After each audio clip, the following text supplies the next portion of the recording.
नाशिकमध्ये आगामी सिंहस्थ कुंभमेळ्यासाठी तब्बल 1000 एकरवर भव्य साधुग्राम उभारण्यात येणार आहे आणि त्याच्या जागेसाठी तपोवनातील तब्बल 1800 झाडे तोडण्याचा निर्णय राज्य शासनाने घेतला आहे। सरकारच्या वृक्षतोडीच्या या निर्णयावर नाशिककर आणि पर्यावरण प्रेमी संतप्त झाले आहेत। कुठल्याही परिस्थितीमध्ये एवढी मोठी वृक्षतोड होऊच देणार नाही अशी भूमिका नाशिककरांनी आणि पर्यावरण प्रेमींनी घेतली आहे। या वृक्षतोडी विरोधात विविध सामाजिक संघटनांसोबतच अभिनेते आणि पर्यावरण प्रेमी सयाजी शिंदे यांनी देखील आक्रमक भूमिका घेतली आहे। सरकारच्या या निर्णयाविरोधामध्ये माझ्या तोंडात शिव्या येतात असा संताप त्यांनी काही दिवसांपूर्वी व्यक्त केला होता। आता पुन्हा एकदा सयाजी शिंदे आक्रमक झाले आहेत। सखाराम बाइंडर या नाटकाच्या प्रयोगासाठी सयाजी शिंदे नाशिकमध्ये आहेत।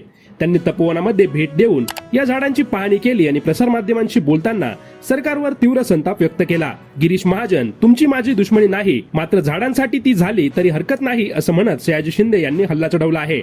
सयाजी शिंदे बोलताना म्हणाले, झाडं ही आमची आईबाप आहेत, त्यांच्यावर कोणी हल्ला केला तर आम्ही गप्प बसणार नाही। मुख्यमंत्र्यांनी नाशिककरांची जनभावना समजून घेतली पाहिजे। तपोवनात काढण्यात आलेले टेंडर्स चुकीचे आहेत, त्यामुळे तपोवनातील झाडं वाचवण्यासाठी नाशिकमध्ये जे आंदोलन लढा उभा राहिलाय त्याला माझा पाठिंबा आहे। साधू आले गेले तरी त्याने फरक पडत नाही, याविषयी माझा अभ्यास नाही, पण झाडे गेली तर नाशिककरांचं नुकसान होईल, त्यामुळे इथलं एकही झाड तुटता कामा नये।